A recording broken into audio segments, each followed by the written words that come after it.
Hello learners, how are you? Hope you are doing well. Welcome back to our channel and welcome back to this playlist called Tax Odyssey. So this is the second video of this playlist and today we'll be talking about what is the difference between a column and a measure. So if you remember in the last video, that was the first video of our playlist, we gave a brief introduction about tax and at the end of the video we created a calculated column and a measure. So in this video we are going to discuss about the difference between a column and a measure. So let's get started. So what are calculated columns? So if you remember in the last video, we created a calculated column inside a data table or inside the table which was already present inside the model. So calculated columns are computed during the database processing or the data refreshing time and they are stored inside the model. Second, they are not processed as the query time, so they are very fast. Third, they consume memory or RAM. Fourth, value calculated is for each row. So whenever you create a calculated column, the value will be created for each row inside the table. And fifth, there will be no impact of the user interaction. Okay, so I have mentioned all these 5 points. Maybe you have not understood them right now. So let's switch over to the Power BI desktop so that we can build more clarity on these 5 points. So I have switched to the Power BI desktop and you can see that I have switched on to the data menu, and on the right side you can see the fields pane in which I have imported few tables of the AdventureWorks data warehouse. And here is the fact internet sales table. So here you can see in the formula bar the formula for calculating this gross margin. So I have just taken the difference of sales amount and the total product cost, and now the value has been computed for each row for this particular column. So as you can see that this particular column has now become a part of this table or the data model. This column is like any other column which was already a part of this table. So this proves our first point, that in which we mentioned that the calculated column becomes a part of the data model. The next point which I mentioned was that they are calculated at the data refresh time, not at the query time. So what do I mean by that? So when you create this calculated column, so once I refresh the data for this table from the database, again the values will be computed for this calculated column based on this formula. So this is what I meant by the data is calculated at the refresh time. I also mentioned in my slide that this particular column or calculated column also consumes the memory or RAM. So what do I mean by that? So when we create a calculated column, now since it has become the part of the table, obviously it will take the space in the memory. So as you may know that the Power BI model is an in-memory analytics model, means all the data which I have imported inside the Power BI is now in RAM or in memory, not at the disk level. So all the data whenever used in import mode is inside the RAM. So the data for this particular column is also obviously inside the RAM. Since we have already created the calculated column, now I can use this particular column anywhere in the visual or anywhere as a filter or a slicer, or to show the values just inside the table. So if you just drag this particular column, so since it is a numerical value, it has done the default aggregation on top of this, so you can just see the sum of gross margin. Okay, so now let us discuss about measures. Okay, so now coming to measures. So measures are used to show the aggregated data.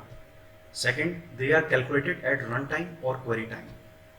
Third, they are evaluated within the context of a cell or the current context in a report. Fourth, they consume the CPU. They do not consume the memory or the disk space. And the last but not the least, they are impacted by user interactions like filters, selections or highlighting. So selections and highlighting is again a kind of filtering. So to understand all these 5 points, let's again switch to the Power BI desktop and look at actual measure. So again we have switched to Power BI desktop, and now as you can see that I have opened the report view, and on the right side you can see the table, again the fact internet sales table, and I have created a measure called gross margin percentage. So let me show you the formula which I have used to create this particular gross margin percentage. I have just taken the sum of the gross margin. This is the calculated column, if you remember we created just few minutes earlier, and then I have divided it by the sum of sales amount. So the formula is divide of sum of the gross margin by the sum of the sales amount. and this gives me a single number as a percentage. So let's see this measure in action, and then we'll discuss about all those points which we mentioned in the slide. So let me just drag this gross margin onto the canvas. Okay, so now as you can see that it comes as a single bar. So by default we see it as a bar chart, and you can see in the bar chart that there is only one bar. So this, the 41.15% gives us the gross margin percentage for the total amounts of sales. So now this proves our first point, that measures are used to show the aggregated data. So as you can see that measure always returns a single value unless you are specifically returning a table from a measure. So this is just showing us the aggregated data. Now let's discuss about the second point. If you remember, I have just opened the slide that the second point says that it is calculated at runtime or query time. So what do I mean by that? So let me switch again to the Power BI desktop to explain you this.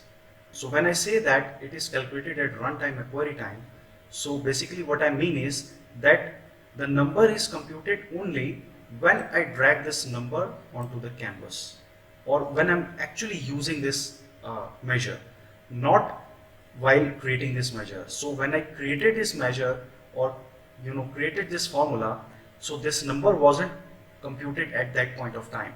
So it is only computed when I use this measure in any particular visual or any particular table. So this is what I mean when I say that it is calculated at runtime or query time. So now again switching to the slide.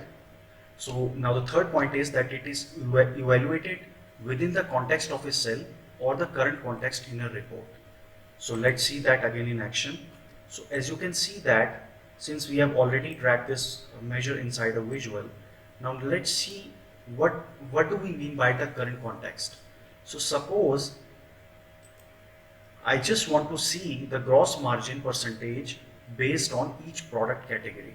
Okay, so let me just first convert it into a table so that we can bring that value here. Let me just reduce the size, and now I will drop the product category inside this table. So now you can see that since I drag this dim product category column inside this particular table, now the same gross margin percentage is being calculated for each product category. This is what I mean by the current context. And when I say that the measure is calculated for each context or for each cell, so now you can see that the same formula is being computed for the product category accessories, bikes and clothing. And then this is the total gross margin which we saw as a single number in the bar chart.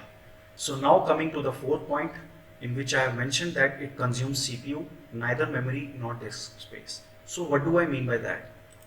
So since you can see that the measures, we have already discussed that measures are computed at runtime or query time, so they are not consuming the memory, they are consuming the CPU. Because when I drag this measure onto the canvas or any other visual, so it is computed at runtime. So while the number is computed, the CPU consumption increases, not the memory consumption, which is part of RAM. It is impacted by user interactions, that is filters, selections or highlighting. So let's see that again in action.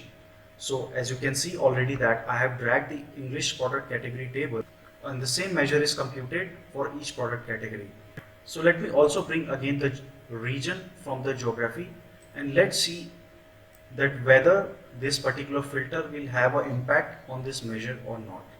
So I have brought the values, let me convert it into a slicer. So let me just select the value as US for this slicer, and now you can see that the number is again computed for these particular categories for this particular region. So if we change the region to France, so you can see the number is also again changing. So the number is being computed at runtime, not at the data refresh time, which was a case for the calculated column. So we have discussed all the 5 points which are related to measures. So let's switch to, or let's discuss that when to use measure or when to use the calculated column. So this brings to our last slide, in which I have mentioned the scenarios that where to use the calculated column or where to use the measure. So before jumping into the scenarios, I would like to first mention that measures should always be the first choice for any calculation. So before we discuss this point in detail, let me first discuss about the calculated column and when we should use the calculated column. So calculated column should always be used whenever you plan to use that column as a filter or slicer in the report. So what do I mean by that? Or let me give you an example to elaborate this point. So suppose you have a dim customer table and you have 1000 rows in that customer table, and obviously you have a column called age. So you have stored the ages for all these customers. Now if you want to make age as a slicer in the report, that would not be a good practice to have 1000 values as a filter for that report. So what you want to do is you want to bucket those ages so that there are least values and you can select ranges for particular age.